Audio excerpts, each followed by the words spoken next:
We're standing over a valley in the Sinai Peninsula, a valley that stretches across the territory surrounded by mountains.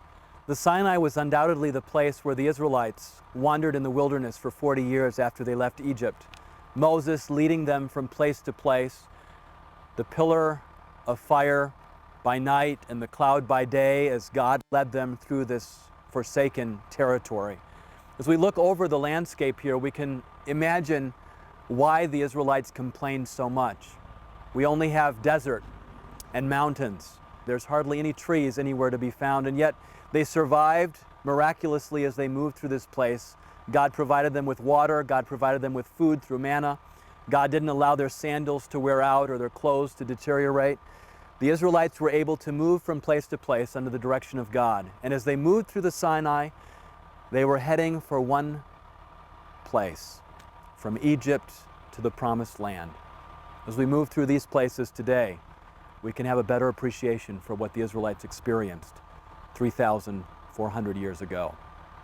We're standing on the mountain of Moses, known in Arabic as Jebel Musa. Down below, the Israelites would have been encamped and waited while Moses went up to the mountain. And here Moses met with the Lord. He received from the Lord the 10 Commandments, the tablets of stone, and stayed on this mountain for quite some time while the Israelites were down below.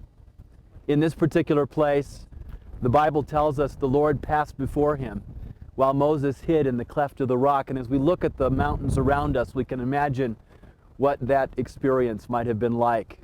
Today we watch the sunrise come over these hills, these mountains here in the Sinai Peninsula, and we're reminded, perhaps in a little way, what it was like when Moses came almost face to face with the glory of God.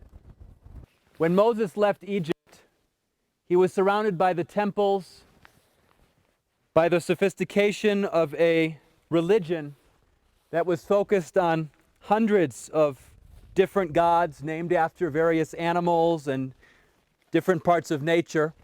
We're told that he came to this part of the world during the period of his exile of 40 years, where he unlearned all of his upbringing as future king of Egypt.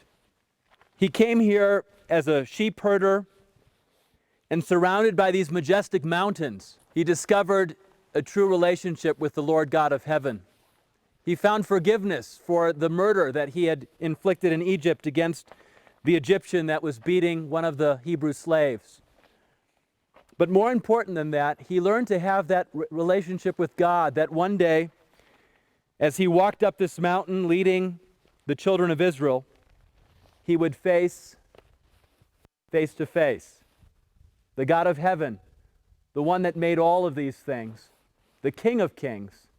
No matter what Moses' achievements might have been in Egypt, God had prepared him for something much bigger and greater.